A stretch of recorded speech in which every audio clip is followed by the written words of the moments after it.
ተባረክ ይልሃል እግዚአብሔር። ተባረክ ብሎ ማንስ ቢረግም ይውጧል፣ በረከት ያደርገዋል። እርግማኑን ራሱ እግዚአብሔር ተባረክ ካለ እና ምን አለ? ሰው እማያየውን አየው። ስለዚህ አሁን እዛ ያየውን ፍጡር አይቶ መጣና ሲጽፍ ምን ይበለው? መሬት ላይ ለመጡት በሙሉ ቃል አለ። እዛ መጥቶ አያውቅም። መሬት ቃል የለውም። ልዩ ፍጥረት። ጳውሎስ ይሄንን ስለ ክርስቶስ ፍቅር አወራው። ኢየሱስን እየወደድኩት ኖራው የሚገለኝ ብዛቱ አለ። ለምን ወደድከው ብሎ እገደላለሁ። ዕብራውያን ምዕራፍ 6 ከቁጥር 7 ጀምሮ ዘወትር በእርሷ ላይ የሚወርደውን ዝናብ የምትጠጣና ለሚያርሷትን ፍሬ የምትሰጥ መሬት ከእግዚአብሔር በረከትን ትቀበላለች። ነገር ግን እሾህና አሜከላ የምታበቅል መሬት ዋጋ ቢስ ትሆናለች፣ መረገሚያዋም ተቃርበዋል፣ መጨረሻዋም በእሳት መቃጠል ነው። ወዳጆች ሆይ ምንም እንኳ እንደዚሁ ብንናገርም ከድኅነታችሁ ጋር የተያያዘ ታላቅ ነገር እንዳላችሁ እርግጠኞች ነን። እግዚአብሔር አመፀኛ አይደለም፣ እርሱ ሥራችሁን እንዲሁም በፊቱ ሆነ አሁን ቅዱሳንን በመርዳት ስለ ስሙ ያሳያችሁትን ፍቅር አይረሳም። የተሰጠው ተስፋ እስኪፈጸም ድረስ እያንዳንዳችሁ እንዲህ ያለውን ትጋት እስከ መጨረሻ እንድታሳዩ እንመኛለን። በእምነትና በትዕግስት የተስፋውን ቃል የሚወርሱትን እንድትመስሉ እንጂ ዳተኞች እንድትሆኑ አንፈልግ። የዕብራውያን ምዕራፍ 6 ላይ ባለፈው ሳምንት ቁጥር 4፣ 5፣ 6 የተናገርኩት አይደል? ቁጥር 4፣ 5፣ 6 የተናገርኩት እንግዲህ አንድ ጊዜ አይደለም የሚለው፣ አንድ ጊዜ ብርሃን የበራላቸውን ሰማያዊውን ስጦታ የቀመሱትን ከመንፈስ ቅዱስ ተካፋዮች የሆኑትን ነው የሚለው አይደል? መልካሙን የእግዚአብሔር ቃልና የሚመጣውን ኃይል የቀመሱትን በኋላ ግን የካዱትን እንደገና ወደ ንስሐ መመለስ አይቻልም። ምክንያቱም እነርሱ ለገዛ ጥፋታቸው የእግዚአብሔር ልጅ እንደገና ይሰቅሉታል ያዋርዱታልም ብሎ የዚህ ደብዳቤ ጸሐፊ ምክር፣ ትእዛዝ፣ ማስጠንቀቂያ አንድ ላይ አያይዞ ለነዚህ በዕብራውያን መካከል ላሉ ለዳኑ አማኞች ይህንን ይጽፈዋል። በጣም በተብራራ አይነት መንገድ ተናግሬ ያለው። ዛሬ ደግሞ እዚህ ቁጥር 7 እና 8 አካባቢ ላይ ያለችዋን ነገር ቶሎ ቶሎ ልንገራችሁ። ቁጥር 7 ምንድነው የሚለው? ዘወትር በእርሷ ላይ የሚወርደውን ዝናብ አይደለም የሚለው? የምትጠጣና ለሚያርሷት ፍሬ የምትሰጥ መሬት ከእግዚአብሔር በረከትን ትቀበላለች ይላል። እንዴት አይነት የተባረከች መሬት ናት እቺ መሬት!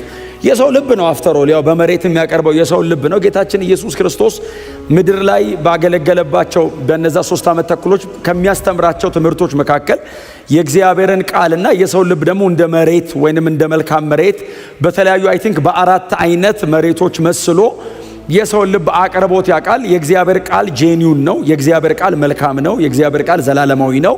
የእግዚአብሔር ቃል አይለዋወጥም። የእግዚአብሔር ቃል ለዘላለም ሕይወት የሚያበቃ ነው። የሚቀበለውን መሬት ግን ጌታ ኢየሱስ ክርስቶስ አቅርቦት ያውቃል። አንደኛው መልካም መሬት የተባለው ያፈራው፣ ሌላኛው መልካም መሬት ተብሎ ደግሞ እሾክ ያለው አይደል? በኋላ ላይ ባለጠግነትና አንቆ ያዘው በቀለ፣ በጣም በደስታ ወጣ እንዳያፈራ ደግሞ ካደገ በኋላ ኦልሬዲ ካደገ በኋላ ደግሞ ባለጠግነት ያዘ የተባላለ። ሌላው ደግሞ መንገድ ዳር ይወደቃል፣ ሌላው ደግሞ ጭንጫ ላይ ይወደቃልና እንደ መንገድ ዳር የሆነ ልብ አለ። ዝም ብሎ ሲዘራበት ፕሬዝ ጋድ ብሎ ተቀብሎ ወደ ውስጥ አያስገባም። ስለዚህ ዘሩ ውስጡ እንዲቀመጥ ኢንተርናላይዝ አያደርገውም። ለእግዚአብሔር ቃል እድል አይሰጥም፣ ጊዜ አይሰጥም። ስለዚህ ወፎች መጥተው ይለቅሙታል አለ። ጭንጫ ደግሞ አለ፣ ወደ ታች ማስገባት የማይችል በጣም ጠንካራ፣ በጣም አስቸጋሪ፣ በጣም ከባድ የሆነ ልብ አለ። እግዚአብሔር እንደዚህ አይነት ልብ ነው ብሎ አይተውም፣ ይዘራበታል። እስቲል ዘሩ ዛም ላይ ወድቋል። ባይዘወይ ዘሩ አልወደቀበትም አይደለም፣ ልቡ ጠንካራ ነው ብሎ አልተውም፣ ሞክሮታል፣ ልኮበታል። የእግዚአብሔርን ቃል ልኮበታል፣ የወንጌልን እውነት ልኮበታል። የተገለጠውን ፍቅር ኢንቨስት ከማድረግ እግዚአብሔር ተከልክሎ አያውቅም፣ ወደፊትም አይከለከልም። እስከ መጨረሻ ድረስ ፋይት የሚያደርገን እግዚአብሔር ነው እኛ እና ግን በጣም እኔ ሁላችሁንም እንደው ሳያችሁ በእንደዚህ እንግዲህ በአንድ ዓመት ከምናምን ሳያችሁ በእውነት ያ ምንድነው 30 60 100 እጥፍ ያፈራው አይነት ናችሁ እና ሁኑ። እግዚአብሔር ይመስገን። እና በእርሻ አስመስሎ ያቀርበዋል። እስቲል የዚህ ደብዳቤም ጻፊ ዕብራውያን ስለሆኑ እስራኤላውያን ስለሆኑ እርሻ አካባቢ አይጠፉም። እነሱ በጣም ከአግሪካልቸር ጋር በጣም የተቆራኘ ነው ህይወታቸው። ስለዚህ በጣም በቀላሉ አንደርስታንድ ሊያደርጉት ስለሚችሉ ከመልካም መሬትና ከሚቀበለው ነገር ጋር እያያዘ ቁጥር 7 ላይ ያቀርባልና መሬቷ በጣም ጥሩ መሬት ናት፣ በጣም መልካም መሬት ናት። እግዚአብሔር በላይዋ ላይ ኢንቨስት አደረገባት ይላል። እንግዲህ በላይዋ ላይ የሚወርደውን ዝናብ የምትቀበል እምትጠጣ፣ ዝም ብሎ ሲወርድባት እየተቀበለች የማታፈስ እምትጠጣ፣ ተዛስ ለሚያርሱባት ደግሞ ፍሬ የምትሰጥ። ከቁጥር 1 እስከ 5 ሄዳችሁ ማንበብ ትችላላችሁ። እግዚአብሔር መጥቶ በነቢዩ ኢሳይያስ በኩል እስራኤልን ይሁዳን ይናገራታል አይደል? እስራኤል ለኔ እንደ ወይን እርሻ አይደለችምን አለ እግዚአብሔር። ወይን እርሻ ናት እስራኤል ለኔ፣ ህዝቤ ለኔ እንደ ወይን እርሻ ነው። እኔ ደግሞ ገበሬ ነኝ እና መጥቼ ያንን የቫይነር እንትኑን ምንድነው የወይን እርሻውን እኮተኩተዋለሁ አለ እግዚአብሔር። ነው እንግዲህ እየተናገረ ያለው በነብዩ በኩል። እኮተኩተዋለሁ ብቻ አይደለም፣ ፍግ አረግለታለሁ፣ ውሃ አጠጣዋለሁ፣ የሚያስፈልገውን ለማደግ ለማፍራት ለመለምለም የሚያስፈልገውን ነገር በሙሉ አድርግለታለሁ አለ እግዚአብሔር። የኔ ድርሻ መኮትኮት፣ ማስተካከል፣ ማዘጋጀት፣ ማጠጣት፣ ሁሌ ካልቲቬት ማድረግ፣ ይሄንን አደርጋለሁ። እንደውም እኮ ለወይኔ ስፍራ ምን ያላረኩለት ነገር አለ እግዚአብሔር። አሁን እርሻው ራሱ ይጠየቃል። እግዚአብሔር ምን አላረገልም ሲባል ሁሉን አርጎልኛል፣ ላለማፍራት ምክንያት እስኪያጣ። አይቻልም። በእግዚአብሔር ቤት ውስጥ ኖሮ አለማፍራት አይቻልም። ማፍራት ታምር አይደለም፣ ናቹራል ነው፣ ኖርማል ነው ማፍራት። ሰምታችሁኛል? አለማደግ ማደግን በጣም ረጅም ሳምንት ስለተናገርኩት አለማደግን እኔ አሁን በጣም እንደ ተአምር አላይም። ማደግንም እንደዛው። አለማደግ ህመም ነው።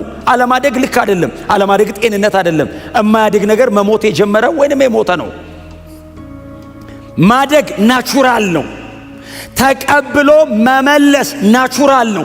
መሬት ዝናብ ሲዘንብበት እንደሚጠጣ እንደሚቀበል፣ ቀጥሎ ለሚያርስበት ምላሽ እንደሚሰጥ እንደዚሁ ነው አለ እግዚአብሔር።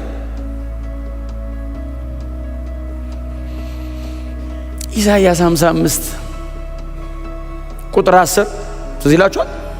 ስለ እግዚአብሔር ቃል የተነገረ ክፍል ነው። ከቁጥር 7 አካባቢ ጀምራችሁ ካያችሁት መንገዴ ከመንገዳችሁ፣ ሐሳቤ ከሐሳባችሁ፣ ሰማይ ከምድር እንደሚርቅ እንደዚህ የራቀ ነው እያለ ይመጣና ዝናብና በረዶ ከሰማይ እንደሚወርድ ምድርንም እንደሚያረካት ታፈራና ታበቅል ዘንድ እንደሚያደርጋት ለዘሪ ዘርን ለበላተኛ መብል እንድትሰጥ እንደሚያደርጋት ቃሌ እንዲሁ ይሆናል። ከላይ ዝናብና በረዶ ወርዶ መሬት ከተቀበለች በኋላ ጸጥ አትልም።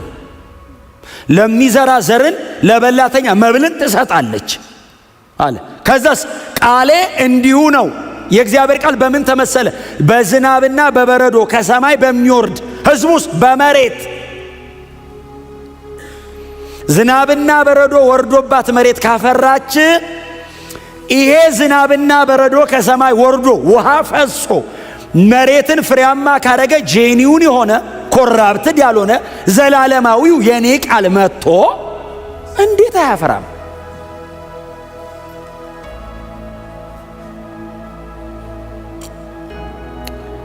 እግዚአብሔር ይመስገን።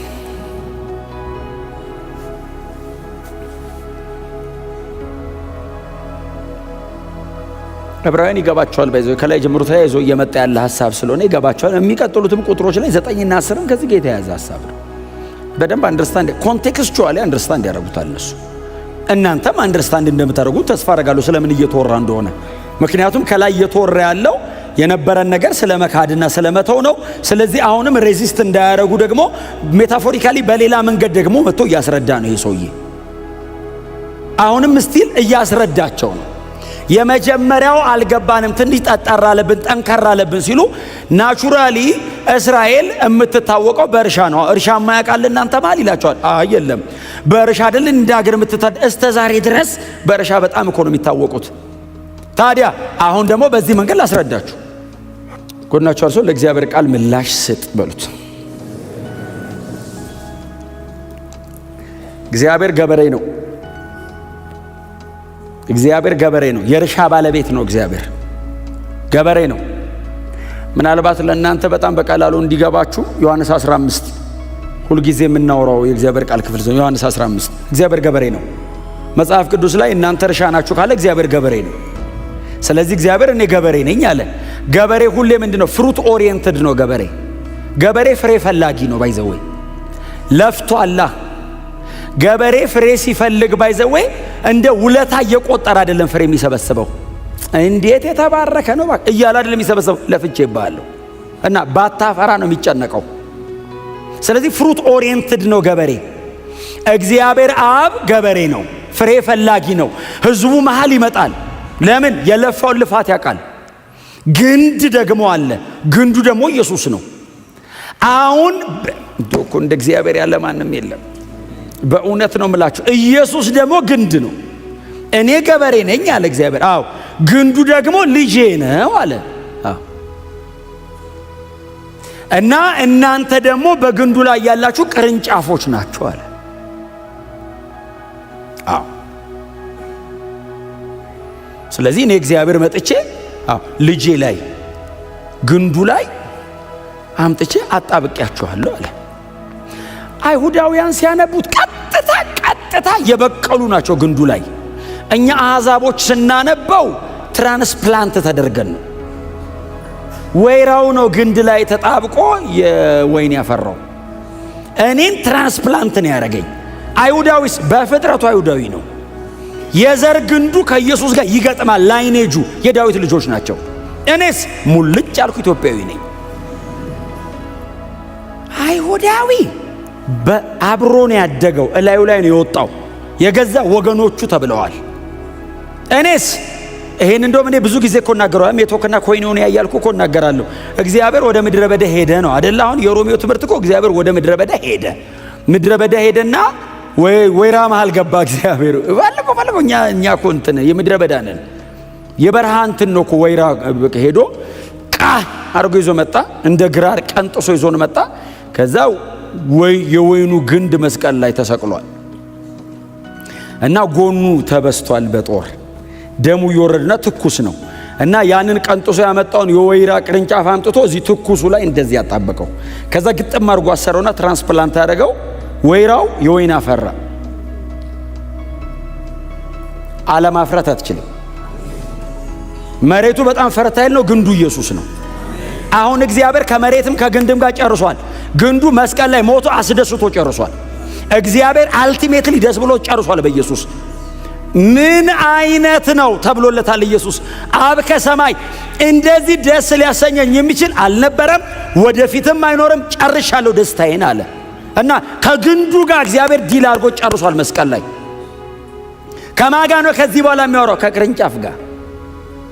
እግዚአብሔር አሁን ከኢየሱስ ጋር በምንም ጉዳይ አያወራም፣ ከኔ ጋር ነው የሚያወራው። አፈራ ወይ ነው የሚለኝ። ለምን? የግንዱን አቅም ያውቀዋል። እስኪሞት ነው ህይወት የሚሰጠኝ። እየኖረ አይደለም የሚያኖረኝ፣ እየሞተ ነው የሚያኖረኝ። እዛ ድረስ እኔን ለማኖር ይሞታል። እኔን ለማኖር ለኔ ህይወት ለመስጠት የሱን ትቶ ወደ እኔ ይልከዋል። እኔ ልሞትበት ስል ያንተን ሞት አምጣ ብሎ እኔን በሱ ህይወት የሚያኖር ነው ግንዱ። ግንዱ በዚህ መጠን የተገለጠ ነው። እስቲ አሜን በሏ።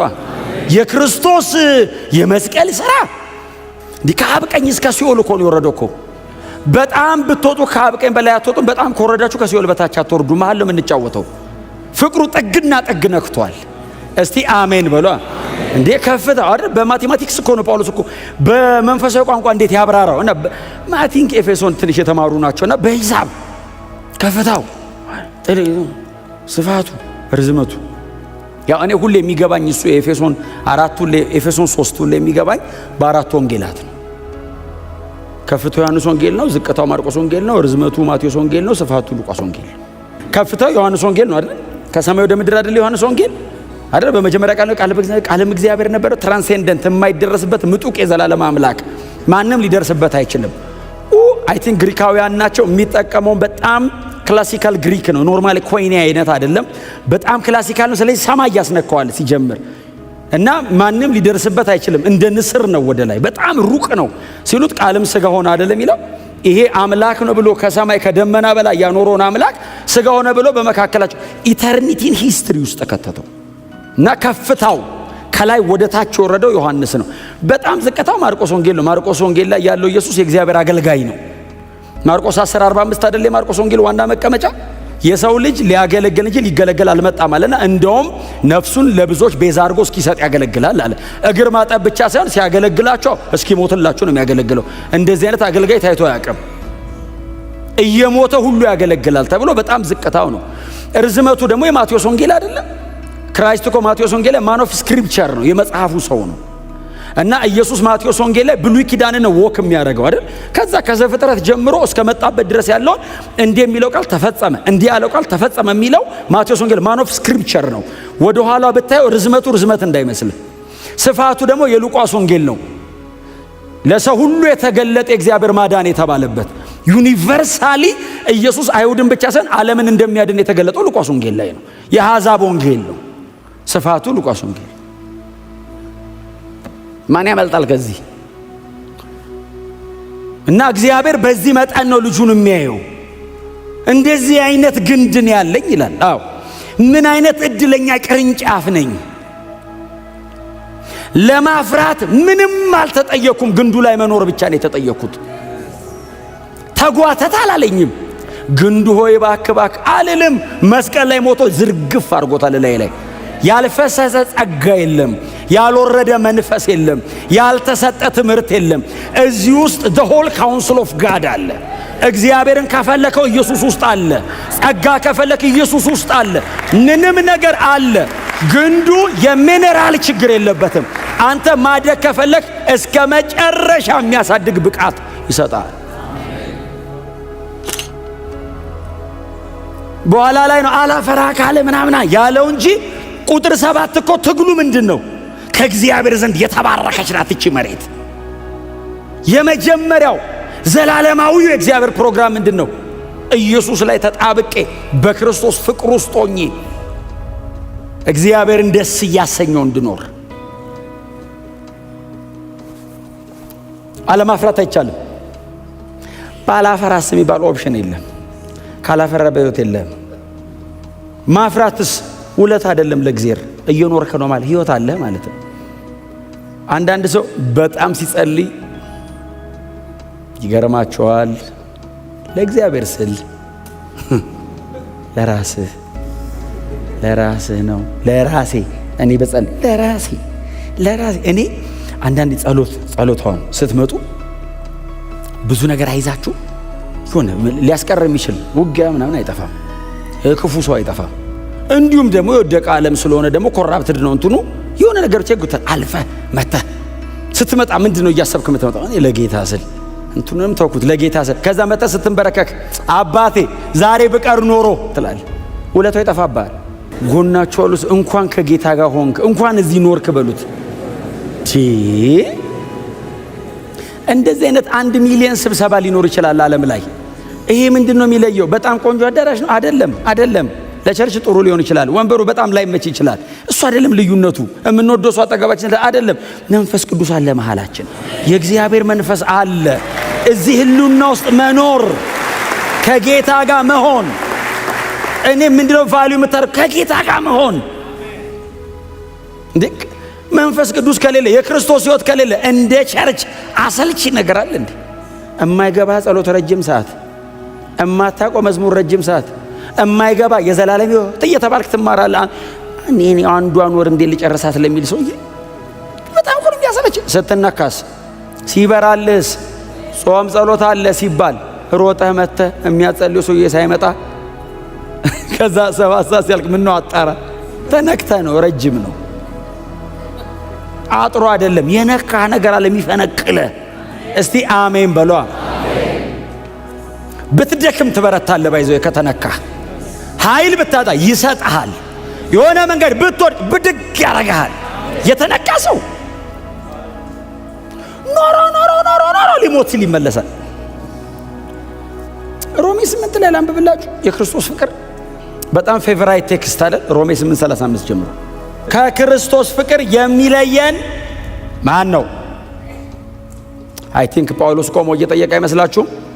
ቸርች አይደለም ቆሞ የሚጠይቀው። ከዚህ በኋላ ያሉትን ነው የሚጠይቃቸው። የቸርች ቅዱሳን ፊት ቆሞ ከክርስቶስ ፍቅር የሚለየ ማን ነው? ማንም ነው የሚለው የቸርቹ ሰው። ከዛ እነዚህን ይጠይቃቸዋል። በጣም ብዙ ሰውን ከብዙ ነገር ያስቀሩ ናቸው እነዚህ የለዩ። ከምትወደው ነገር ገንጥለው ይጥሉሃል። እነዚያውን የሚዘረዝራቸው ከክርስቶስ ፍቅር የሚለየን ማን ነው ይልና ምንድነው የመጀመሪያው? ችግር ነው ወይስ ሲቃይ ወይስ ስደት ወይስ ረሃብ ወይስ ራቁትነት ወይስ አደጋ ወይስ ሰይፍ? ከነዚህ ውስጥ አንዱ ብቻ ከምንም ነገር ማንንም ሊያጎል ይችላል። ከክርስቶስ ፍቅር ተሰብስበው።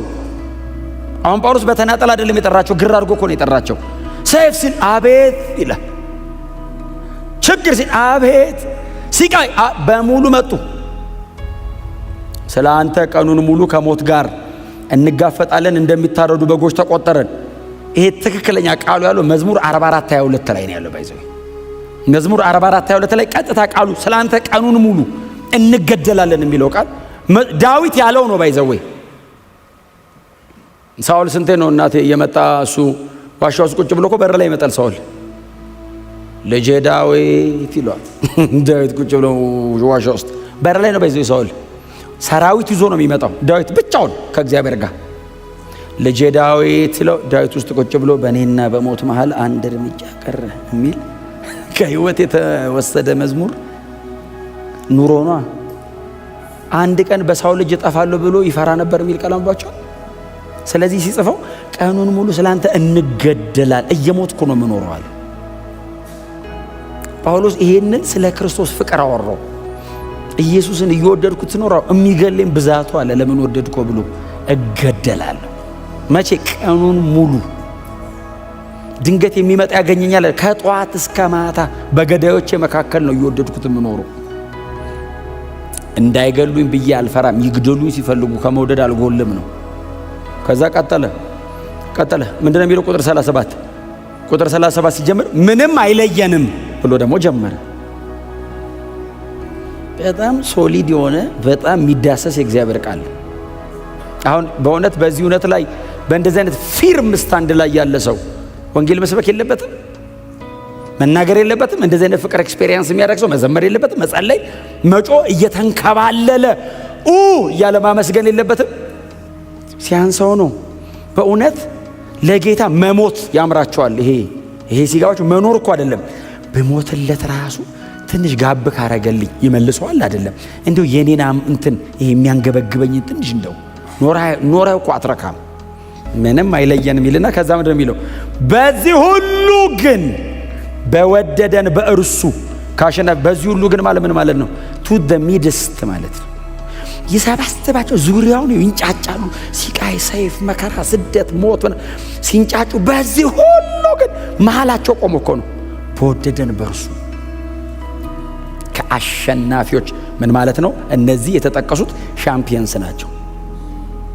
ይሄ ዝም ብሎ ከየመንገድ የመጣ እንዳይመስል ድል አድራጊ ነገስታት ድል አድርገዋል። ሂሮስ የተባሉ ሰዎችን አንበርክከው ብትንትናቸውን አውጥተው ያውቃሉ። አሸናፊዎች ናቸው። ክብር ለኢየሱስ ይሁንለት። እንደ ኢየሱስ የሚወደን ማንም የለም። እርሱ እስኪሞትልኝ ድረስ ይወደኛል። በእውነት ወደዚህ ወደ ክርስቶስ ፍቅር ነው መጥራችሁ።